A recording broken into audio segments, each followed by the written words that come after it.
आज का वीडियो में मनोविज्ञान के संप्रदायों में अगला संप्रदाय लेकर आया हूँ जिसका नाम है गेस्टाल्टवादी संप्रदाय। ठीक है दोस्तों, और गेस्टाल्टवादी संप्रदाय को हम संपूर्णतावादी संप्रदाय, समग्रतावादी संप्रदाय कहते हैं। और गेस्टाल्टवादी संप्रदाय के जनक जर्मन मनोवैज्ञानिक बर्दाइमर को माना जाता है। बर्दाइमर का साथ दिया था कॉफका और कोहलन ने। बर्दाइमर ने संप्रदाय की स्थापना 1912 ईस्वी में की थी। कब की थी? 1912 ईस्वी में। ठीक है दोस्तों, अब इस संप्रदाय में सबसे पहले जो गेस्टाल्ट शब्द है, इस गेस्टाल्ट शब्द का अर्थ देखते हैं। तो गेस्टाल्ट आप जैसा कि देख रहे हैं, गेस्टाल्ट जर्मन भाषा का शब्द है। कौन सी भाषा का? जर्मन भाषा का। और इसका हिंदी में जब अर्थ देखते हैं तो अर्थ निकल के आता है हमारा समग्र या संपूर्ण। तो गेस्टाल्ट का अर्थ क्या हुआ दोस्तों? समग्र या संपूर्ण, है ना। और दोस्तों अगला पॉइंट जो आपके सामने लेकर आया हूँ वो एनसीईआरटी की बुक से है। इसमें दो शब्द हैं बहुत ही इंपॉर्टेंट, जो बड़ी और हाई लेवल की या एक स्टैंडर्ड क्वेश्चन पेपर आता है साइको का, उसमें पूछा जाता है। दो शब्द हैं जिसके बारे में मैं पिछले वीडियो में आपसे बातें कर चुका हूँ। एक शब्द आया था पहले, प्रत्यक्षणा, परसेप्शन। ठीक है दोस्तों, उसी दिन मैंने आपको बताया था प्रत्यक्षणा के साथ साथ अनुभव। याद करो, और आपके यहाँ लिखा हुआ है, ये दो शब्द आए थे, अनुभव और अनुभूति, है ना। तो देखें, एक शब्द है प्रात्यक्षिक अनुभव। क्या है ये? प्रात्यक्षिक अनुभव, मतलब प्रत्यक्ष में लिया गया अनुभव, है ना। और ये प्रत्यक्ष में लिया हुआ अनुभव क्या है?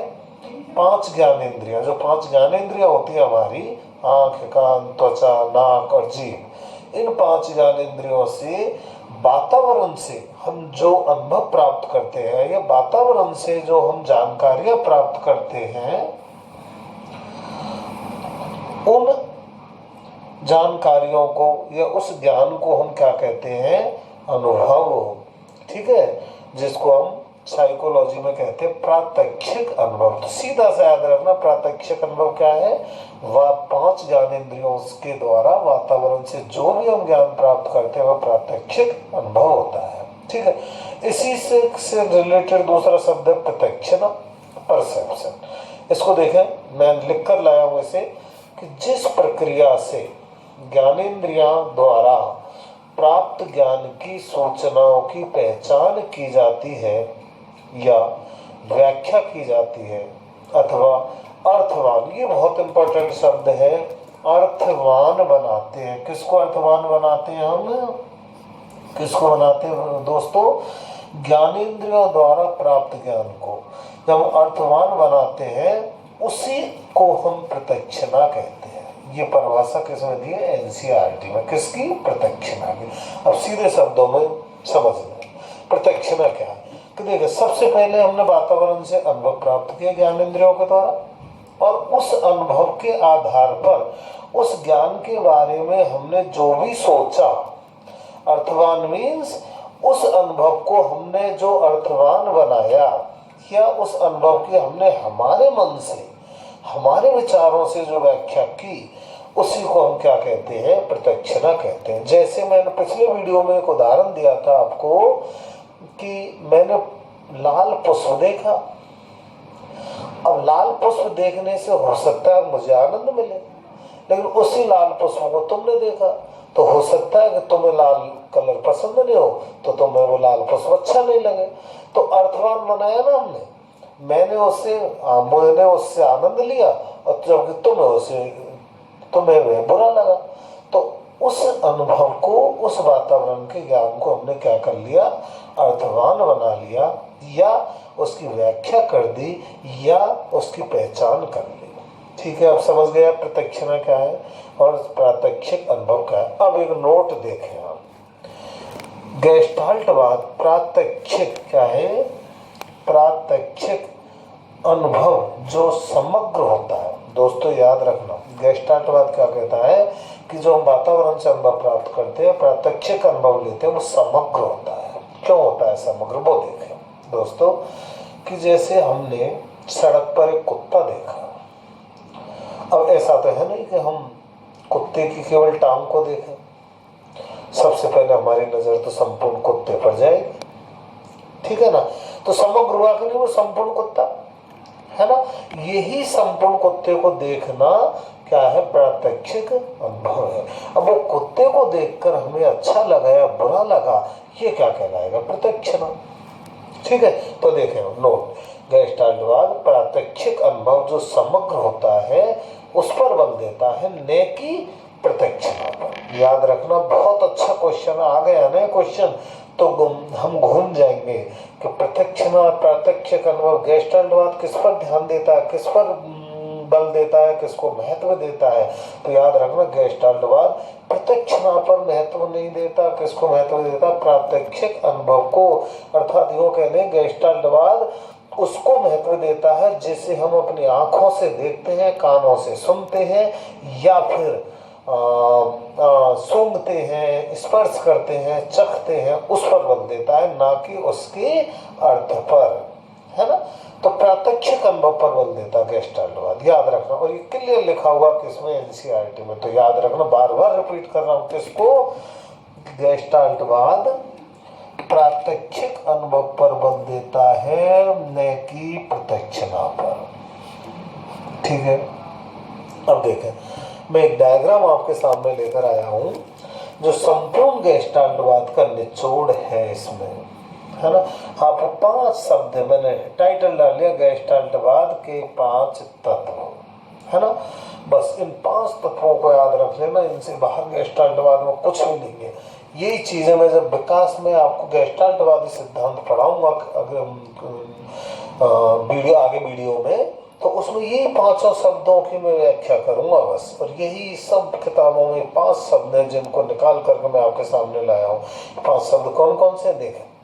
पहला, प्रात्यक्षिक अनुभव, जो मैंने अभी आपको समझा दिया। दूसरा, समग्रता, ये भी समझा दिया। समग्रता सीधा शब्द, होल, संपूर्ण, इसी को हम कहते हैं, समग्रता को क्या कहते हैं, और समग्रता को ही कहते हैं हम पूर्ण कार्य का बाद। क्या है ये, पूर्ण कार्य का बाद, इसको हम क्या कहते हैं, संपूर्ण, ठीक है। तो संपूर्ण समग्र का ही और नाम क्या है दोस्तों, पूर्ण कार्य का बाद, है ना। तो क्या हो गया आपके सामने, समग्रता हो गई।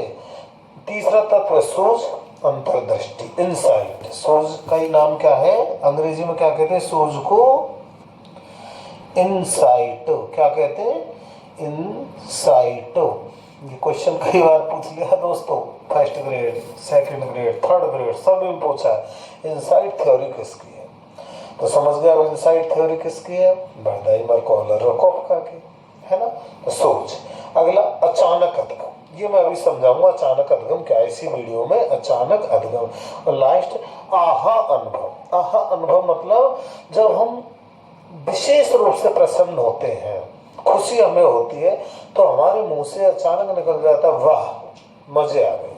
तो वो वह शब्द है ना, उसी को गेस्टाल्टवाद में किस नाम से जाना है, आहा अनुभव। दोस्तों ये क्वेश्चन पूछ लिए गए हैं पहले कि अचानक अधगम सिद्धांत कौन सा है, तो अचानक अधगम सिद्धांत हो गया गेस्टाल्टवाद। फिर आहा अनुभव सिद्धांत कौन सा है, तो आहा अनुभव सिद्धांत हो गया गेस्टाल्टवाद, ठीक है। अब इन शब्दों की व्याख्या देखते हैं। नंबर 1, सीखने में, ये गेस्टाल्टवाद कहता है कि सीखने में सूझ का अधिक महत्व होता है, ना कि प्रयत्न और भूल का। आपको यदि पूर्व ज्ञान हो तो ये पता होगा कि प्रयत्न और भूल का सिद्धांत, जिसको हम प्रयास और त्रुटि का सिद्धांत कहते हैं, किसने दिया था, थॉर्नडाइक ने दिया था, है ना। तो थॉर्नडाइक का गेस्टाल्टवादियों ने विरोध किया था और ये कहा था कि भाई सीखना प्रयत्न और भूल से नहीं होता, बल्कि सीखना सूझ से होता है। सूझ मतलब इंसाइट, अंतर्दृष्टि, है ना। दूसरा, संपूर्ण अनुभव से, संपूर्ण अनुभव का मतलब समग्र, है ना। संपूर्ण अनुभव से सूझ पैदा होती है और सूझ अचानक पैदा होती है ना।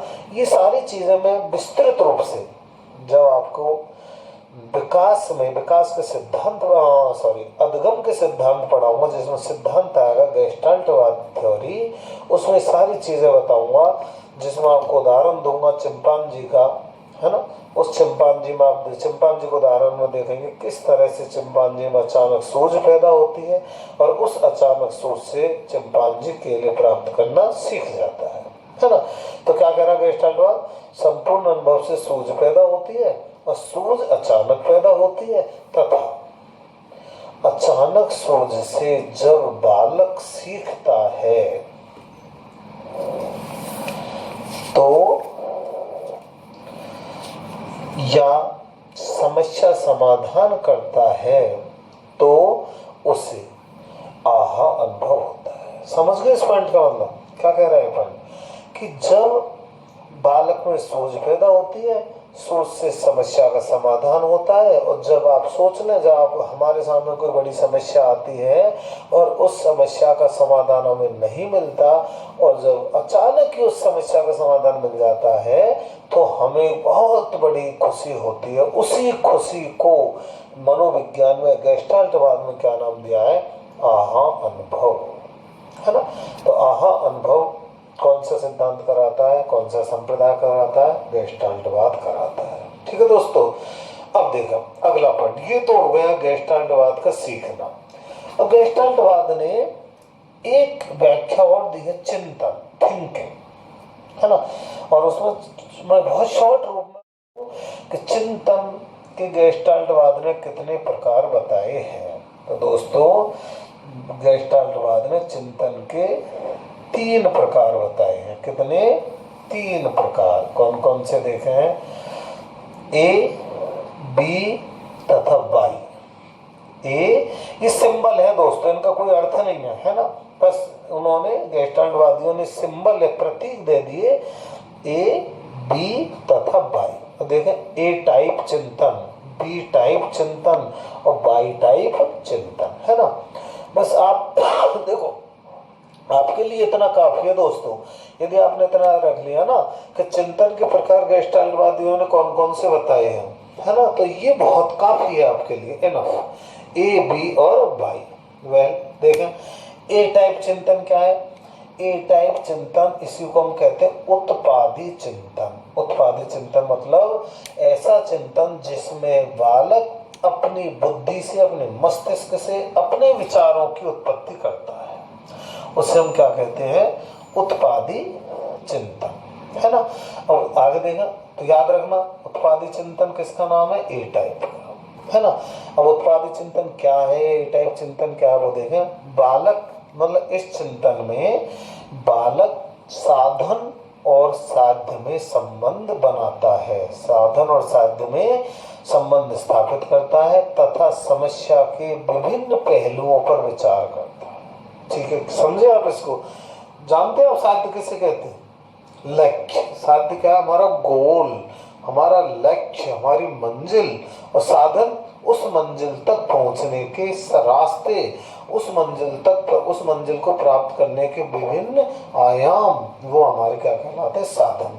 जैसे मुझे स्कूल जाना है तो स्कूल तो मेरा हो गया साध्य, और मुझे मोटरसाइकिल से जाना है तो बाइक या मोटरसाइकिल मेरा क्या हो गया? साधन। ठीक है, तो क्या कह रहा है गेस्टाल्टवाद के? उत्पादी चिंतन में बालक साधन और साध्य में संबंध स्थापित करता है तथा समस्या के विभिन्न पहलुओं पर विचार करता है। विभिन्न पहलू देखें, विभिन्न पहलुओं पर विचार करना, सूझ कैसे? जैसे मैंने उदाहरण ले लिया स्कूल वाला, कि बालक को स्कूल जाना, तो ये तो उसने सोच लिया कि मैं मोटरसाइकिल से जाऊंगा, लेकिन भाई स्कूल जाने के तो रास्ते बहुत हैं। अब उसमें सूझ पैदा होगी कि उसे कौन से रास्ते से जाना जो सरल हो, सुगम हो, आसान हो और छोटा हो। तो रास्ते तो बहुत है, तो जब उसमें सूझ पैदा होगी तो सूझ उससे वो बताएगी कि आप हमें इस रास्ते से जाना चाहिए जो सरल होगा और छोटा होगा। ये कहलाता है विभिन्न पहलुओं पर विचार करना। ठीक है, समझ गया आप उत्पादी चिंतन को। दूसरा बी टाइप चिंतन, बी टाइप चिंतन है ना। बी टाइप चिंतन को दोस्तों क्या कहा है, अनुत्पादी चिंतन। क्या कहा बी टाइप चिंतन को, अनुत्पादी चिंतन है ना, अनुत्पादी चिंतन। अब अनुत्पादी इस चिंतन में बालक क्या करता है, प्रयास और त्रुटि करता है, प्रयास और त्रुटि। अब देखा आप समझ गए होंगे कि प्रयास और त्रुटि तो वही थार्डनाइक का था। तो थार्डनाइक ने समस्या समाधान के लिए, सीखने के लिए कौन सा चिंतन काम लिया, बी टाइप चिंतन। और जबकि गेस्टाल्टवाद ने काम लिया है ए टाइप चिंतन। ठीक है, तीसरा क्या है, बाई टाइप चिंतन है ना, बाई टाइप चिंतन। इसको हम कहते हैं यांत्रिक चिंतन है ना, यांत्रिक चिंतन। आपको याद है ना, यांत्रिक चिंतन। इसमें क्या होता है, इसमें बताया गया है कि इसमें अंशतः उत्पादी तथा, ये तथा शब्द है, अंशतः अनुत्पादी चिंतन का मिश्रण होता है। अंशतः उत्पादी मतलब ए टाइप और अंशतः अनुत्पादी मतलब बी टाइप। दोनों चिंतन का मिश्रण कौन सा है, बाई टाइप चिंतन। ठीक है दोस्तों, वेल देखा, एक शब्द और लिया है गेस्टाल्टवादियों ने, स्मृति। क्या लिया है, स्मृति, मेमोरी। देखा, गेस्टाल्टवाद के अनुसार स्मृति एक गत्यात्मक प्रक्रिया है। बस ये विशेषता याद रखना, स्मृति क्या है, स्मृति एक गत्यात्मक प्रक्रिया है, न कि स्थिर। गत्यात्मक मतलब गतिशील, मतलब हमेशा ये सक्रिय रहती है स्मृति, है ना, स्थिर नहीं है। ठीक है, तो याद रखना गत्यात्मक प्रक्रिया स्मृति। लास्ट में एक नोट देंगे, संपूर्णतावाद के अनुसार, सीधा सा नोट से जो संपूर्णतावाद का अर्थ निकल के आएगा इसमें, स्कूल में शिक्षक, एचएम तथा छात्र मिलकर शैक्षिक वातावरण को उन्नत बनाते हैं। तो देखो सब कुछ आ गया ना इसमें, शिक्षक, एचएम तथा छात्र तीनों मिलकर क्या हो गए, संपूर्ण हो गए। तो यही तो गेस्टाल्टवाद कह रहा है, यही तो है गेस्टाल्ट समग्र, कि जब सारी परिस्थितियां एक जगह दी जाएंगी तो बालक में उन परिस्थितियों का अनुभव करके सूझ पैदा होगी और उस सूझ से वो समस्या का समाधान करेगा या उस सूझ से वह सीखेगा। ठीक है दोस्तों, ये आपका गेस्टाल्टवाद संप्रदाय है जो काफी इम्पोर्टेंट है। और मैं रिपीट कर रहा हूँ आपके सामने, दोबारा ला रहा हूँ कि आप इस जो आपके सामने है ना, ये छोटा सा ये चार्ट लाया हूँ गेस्टाल्टवाद के 5 तत्व, इनको मत भूलना। प्रायोगिक प्रात्यक्षिक अनुभव, समग्रता, सोच, अचानक उद्गम और आहा अनुभव। ठीक है दोस्तों, दैट्स ऑल, थैंक यू। और मैं आज आपसे 1 मिनट और बातें करूँगा दोस्तों, कि अभी तक मैं आपके सामने बोर्ड पर नहीं आया हूँ और जल्दी में 1-2 दिन में, मैं कुछ बिजी हूँ, मेरी ऑनलाइन वेबिनार, सेमिनार आदि चल रही हैं, इसलिए मैं दिन भर उसी में बिजी रहता हूँ। इसलिए मैं आपके सामने वीडियो भी बहुत छोटा ला रहा हूँ, बस 1-2 दिन की बात है। इसके बाद मैं आपके सामने, जैसी आपकी मांग है, आपकी डिमांड चल रही है, मैं 45-50 मिनट की साइकोलॉजी की वीडियो आपके सामने लाऊंगा और बोर्ड पर आऊँगा दोस्तों। और नियमित रूप से, अभी तक कुछ टेक्निकल नेट प्रॉब्लम भी थी, बस वो सारी सॉल्व हो चुकी है, तो 1-2 दिन में मैं आपके सामने बोर्ड पर आना प्रारंभ कर दूंगा। और साथ ही कुछ मेरे क्वालिटी क्लासेस के स्टूडेंट्स की मांग है कि मैं हिस्ट्री, इंडियन हिस्ट्री को भी लेकर आऊँ, तो मैं साइकोलॉजी के साथ साथ इंडियन हिस्ट्री को भी बोर्ड पर लेकर आपके सामने आऊँगा। और कोशिश कर रहा हूँ कि मेरे कोचिंग के सारे स्टूडेंट को मैं संस्कृत, मैथमेटिक्स जैसे, हिंदी जैसे सब्जेक्ट भी, हाँ सब्जेक्ट भी आपके सामने लेकर के आने की कोशिश करूँगा। जल्दी ही, क्योंकि लग रहा है कि अभी कोचिंग इंस्टीट्यूट, एजुकेशनल इंस्टीट्यूट आदि जल्दी खुलने वाले नहीं है, कम से कम जून तक। तो मैं सोच रहा हूँ कि जुलाई तक आपके लिए काफ़ी कोर्सेज में मैं आकर के ऑनलाइन करवा दूँ, वर्चुअल क्लासेज में करवा दूँ। और दोस्तों एक सोचना और कि संडे, शायद आप भी सोचते होंगे कि संडे को क्लास नहीं रही तो ज़्यादा अच्छा है, तो मेरी भी यही इच्छा है कि मैं संडे को आपके सामने वीडियो लेकर के नहीं आऊँगा। यदि आप बाय मैसेज आपकी डिमांड रही तो मुझे ज़्यादा बड़ी दिक्कत नहीं है, मैं संडे को भी आपके लिए वीडियो लेकर आया करूँगा, जैसा आप चाहे। और दोस्तों फिर वही लास्ट में जैसा जो होता है, मेरे चैनल को, यूट्यूब चैनल को सब्सक्राइब करें, लाइक करें, ज़्यादा से ज़्यादा शेयर करें, बेल आइकन को प्रेस करें। धन्यवाद।